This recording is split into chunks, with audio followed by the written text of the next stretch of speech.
Hey folks, I'm Kuhan. I want to go with the short skirt and the long jacket, and this is the NSFW Framerate Movie Draft with Movie Recap Show.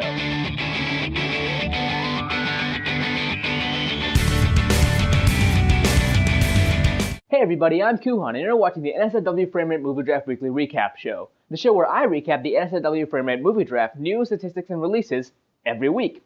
So let's get on into it, shall we? There's a new poster for Mission Impossible Ghost Protocol coming soon to IMAX. It's in front of me now. Facing up as Jack and Jill, Immortal took the top box office slot this week with last week's Puss in Boots in third.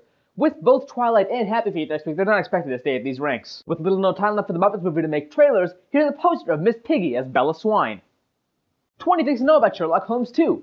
The Collider visited the set of Sherlock Holmes: The Game of Shadows in January, and they made a list of 20 things to know from their set visit. Since it's a light news week, I'm going to list them. We'll set spoiler alert to yellow and do this. The story starts about 6 months after the events of the first film. The whole story of Sherlock Holmes: The Game of Shadows is a plot that Moriarty set in motion long before the story starts. So the film is Holmes arriving at the end stage of the plan and trying to stop it. The film follows Holmes as on the set of Moriarty trying to figure out what he's up to, but there are smaller mysteries along the way that add to a larger thing that's happening. They discussed the possibility of making the film 3D, but ultimately decided from a practical standpoint and a creative standpoint it wasn't the right fit. In the spirit of improvising, the core collaborative team of Robert Downey Jr., Jude Law, and Guy Ritchie and the producers gathered together every morning to work on the scene for the day. Even if it was a good scene they were happy with, they were always trying to think of ways to make it better. On the first film, they'd come up with a lot of ideas that couldn't fit in the movie, but they were able to use some of these ideas when it came to the sequel. Ritchie's goal this time was to improve the action, the relationships between Holmes and Watson, and the significance of the plot. The tone is slightly broader and more ominous in the first film. Moriarty and his plans are darker. The relationship between Holmes and Watson is still a bromance. Producer Lionel Wygram always had an idea for the first 3 movies in the franchise, a general direction for them, and he says they're sort of followed in that scene on the second film. Noomi Rapace's character wasn't fully fleshed out when she was cast, so the actor brought a lot of building to the character. Rapace's character isn't a hard-hitting fighter, but she's a scrappy street fighter. They wanted to make it credible and realistic, so her approach to fighting is more about survival than dominating her opponent. You don't need to have seen the first film to understand Game of Shadows. The film moves its characters out of England and takes them to Paris, Germany, and the Swiss Alps. Jared Harris landed the part of Moriarty at the very last minute. Shooting began a week and 10 days after he found out the part was his. They talked about a lot of different possibilities to play Moriarty, and they really wanted somebody who would stand out as a character, not overshadowed by the star power of the actor. Harris and Ritchie talked about the character of Moriarty and decided they didn't want him to be the typical bad guy who gives a big speech toward the end of the movie, laying out his plans, giving the good guy enough time to fix it. So with Moriarty, he never lays down what he's doing, and he remains a mystery throughout most of the film. Harris says Moriarty is so manipulative that he doesn't need to commit violence himself or kill people, that he can get everyone to do what he wants them to do. Noomi Rapace's character becomes a kind of partner to Holmes and Watson. She's mostly involved in what the two are trying to work out, and they have a common goal. Hans Zimmer is back as composer. They discuss ideas for a third film. If they're lucky enough to make one, they'll probably do it. But they don't have specific plans. This was before Drew Pearce was hired to write the third movie. And those are all the things you need to know about Sherlock Holmes 2. Now it's time for statistics!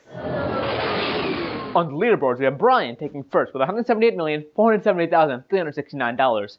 Justin is in second with $125,708,815. Glenn is in third with $72,362,142. Sarah's in fourth with $12,544,189. And Tom has nothing.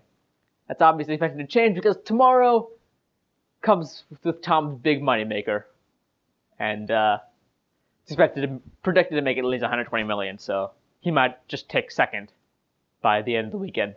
On the Chatroom side, we have April Fool in first with P. Smith in second, and iPod Parp in third. April Fool has gotten every movie that's come out so far, so clearly he's winning. And then we have Blender tied with Brandon at 228th.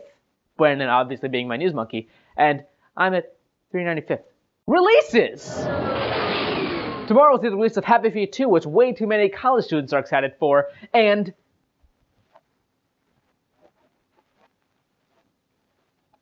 I already used this joke.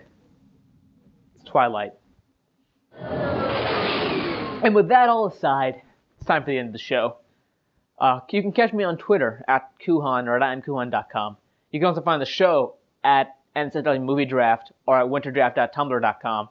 And follow everybody involved. You can follow at Schwood, at Sarah Lane, at Justin R. Young, at Azatech, at Glenn Rubenstein, and at movie_draft. And check out Draft Time, the Movie Draft podcast, at draft-time.com. And I believe that's it. It's the NSFW Movie Draft Weekly Recap Show. So, until next time, I'll leave you with the Pie High Dog photobombing a frequent draft movie. See you next Thursday. Why can't you finish what you started? Why can't you try and understand? It doesn't make sense. Hey, you should check out Sports Night Weekly. the new sports podcast from me and @AlexDMaldo. It should be coming out soon, because we're going to record the first episode tomorrow, when this episode is being released. So check that out. Cool. This episode of the NSFW Framerate Movie Draft Weekly Recap Show is brought to you by Rockstar Energy Drink. Makes you feel like a rock star. Recovery, energy, and hydration. Rockstar Energy Drink. It's got only 10 calories per serving, electrolytes, and high caffeine. Check it out. Find it at a drugstore near you or something. Delicious. And now I have high energy. Watch me bounce off these walls. I'm white. I'm not white. What? Am I smoking? No, I'm brown. I'm not that dark brown. I'm not African American. Also not white. This is also like 2 days old and does not taste right. And this is the NSFW Draft Weekly Movie Draft. Hey everybody, I'm Q1 and you're watching the NSFW Framerate Movie Draft. If Twilight and Happy Feet next week, they're not expected to save these numbers. The film follows Holmes that is on the... And Sarah took me fourth with 170... Son of a... Never seen you looking so lovely as you did tonight.